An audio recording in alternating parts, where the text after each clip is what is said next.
Well, hello ladies and gents. I must be mad, but I am cutting grass. Ah dear. What is it? It's 20th, I think it is, September? 20th, 21st September. And I'm mowing grass in the T5 with the, I'm trying to remember what it's called now. Well, drum mower anyway. So we're down in the, well, basically the hayfield at the moment, mowing this off. It's getting dark. It's about 7 o'clock now, so the light's just starting to fade. I have done all the way across there, and as you can see, there's not a bad little bit of grass out here. So I'll finish this bit off because I'm starting to make a mess of it already. I've just got that little triangle to do there, and then all this is knocked out, and I'll try and explain a bit more in a bit. Right, so we're mowed. It's now 20 past 7, and to be fair, it's actually darker out here than it is on my phone. It seems to be making it quite bright, but it's definitely getting dusk anyway. So yeah, it's all mowed out. I'll show you a girl as well. Look at that. Isn't she pretty? Kind of. I don't usually have new on lights on. The only time we ever have them on is when it's hay time, when it's, well, 11 o'clock at night. So the drums are just running down, so I'll keep away from that. But yeah, nice to see all the lights are working. So yeah, took the drum mower out. Why have we used the drum mower?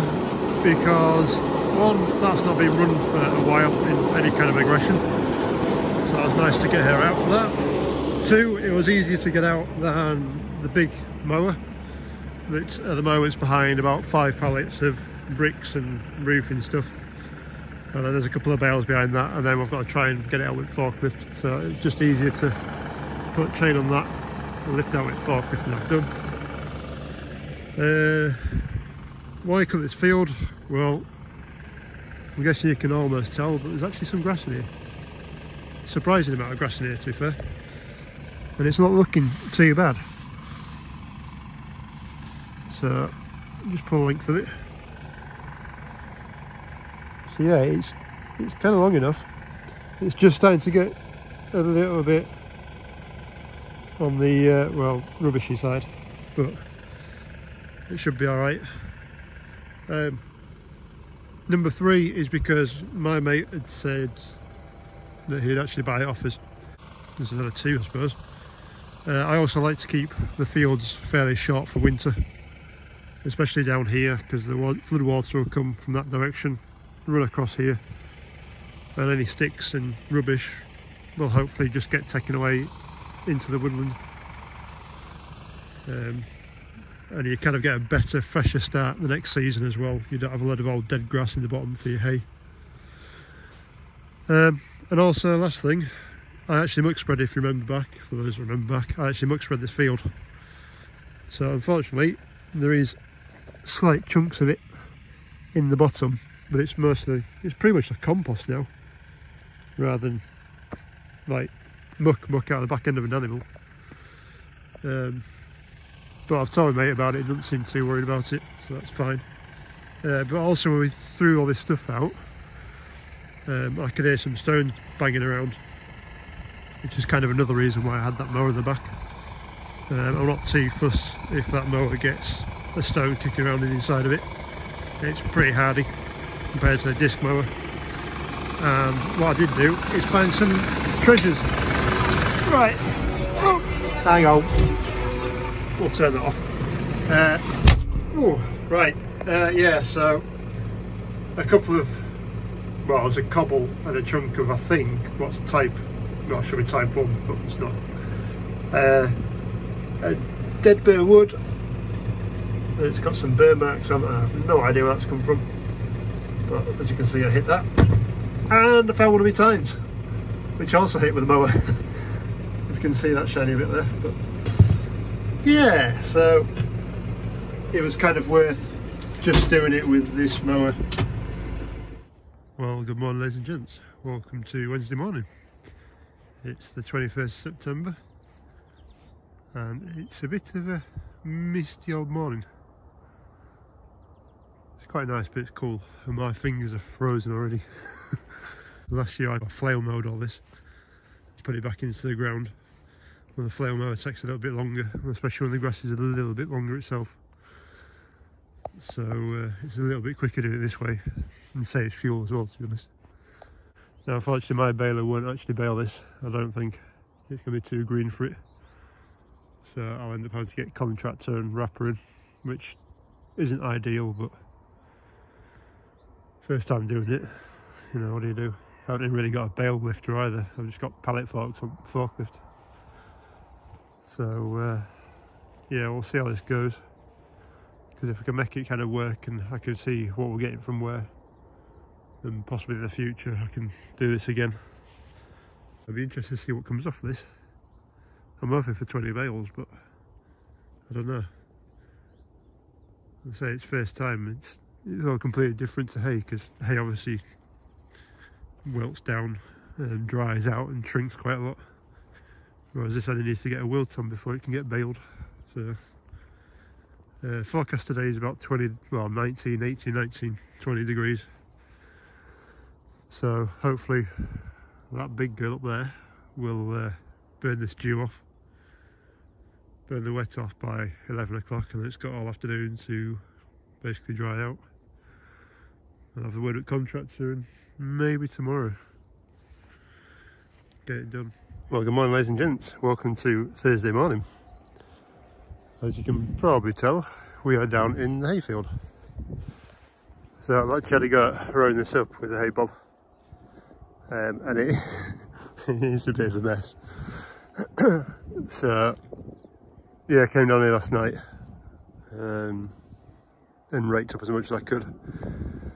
I've pretty much taken, what, 4 mowers widths and put it into one row. So it should be about 20 foot or so.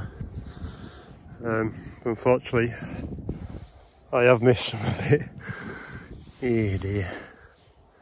Back into there. Pretty much I was trying to not go too deep with the hay bob, so pretty much just flicking top off to leave the muck in the bottom. So obviously I've missed a bit.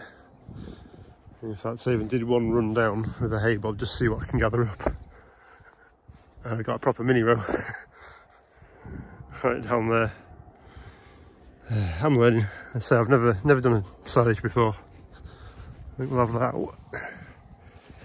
that. Never done silage before.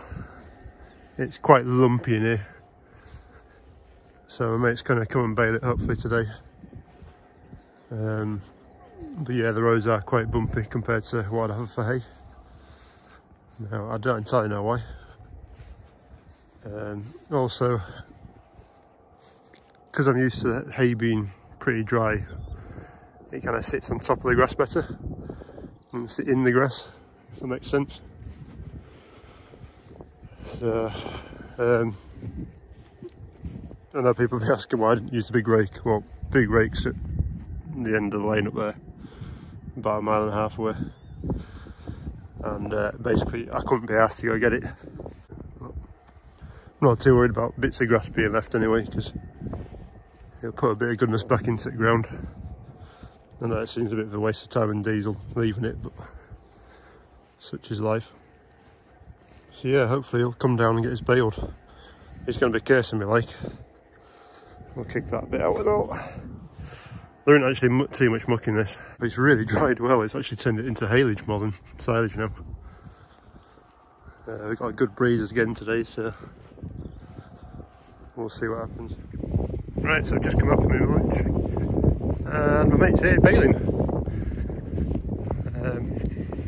Yeah, I can see 3 bales. Actually, I think there's more, 4 or 5. But in his case, it's a 175, I think. Just on the far side now. And he's going to absolutely love me for my rowing up. He's not, he's going to hate it, but he's getting grass out. Well, that's the field baled. Yeah, it did alright actually. Unfortunately I didn't record anything because I got a bit busy jumping into the cab with my mate and having a ride around with him. So no, that was alright. Definitely needed the big rake on this rather than the hay bob. As you can see, there's still a fair bit left on here.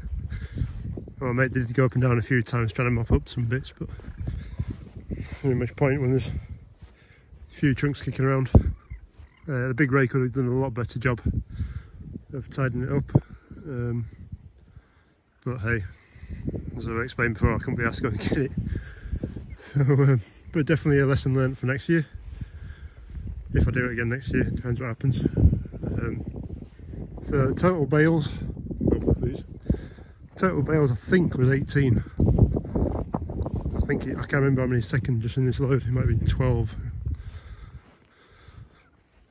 Oh, so it might be 19 then. I don't know. Oh, good job I didn't bail that bit. So yeah, the bales aren't too bad for not particularly great swath to be working on. Majority of them are, well, they're all humpback pretty much. There's a couple of them that aren't. I think headland ones weren't too bad, but yeah, a decent amount. When I saw it this morning, I thought we were going to be more than 16 bales rather than 18, 19. It must be his first one with a bit of straw in the beginning of it. But yeah, they're not bad bales. The grass itself is always a bit fluffy in second cut down here, but you can't roll them over or anything, so that's fine. And as he says, even if I came back down with big rake and raked all this stuff up, there probably won't be that much left, a quarter of a bale type thing. He finished on a full bale, so that was good. And the bit that's left can just rot down now. Oh, it's definitely getting breezy. We did actually get this bale, just literally within 5 minutes of finishing, it started doing this, which is a bit of a drizzle. So he's just taken the first load of bales away, and he'll come down and gather these up. I did actually bring Sanderson down and tried loading his trailer, but I've got the 4 forks on the 4 tines on the, well, bale grab tines, whatever you want to call it, on that frame that I made. It's definitely, they still haven't polished off, so they were really grabbing, and I couldn't get the bales off on the trailer, so I ended up just sticking them down on the floor.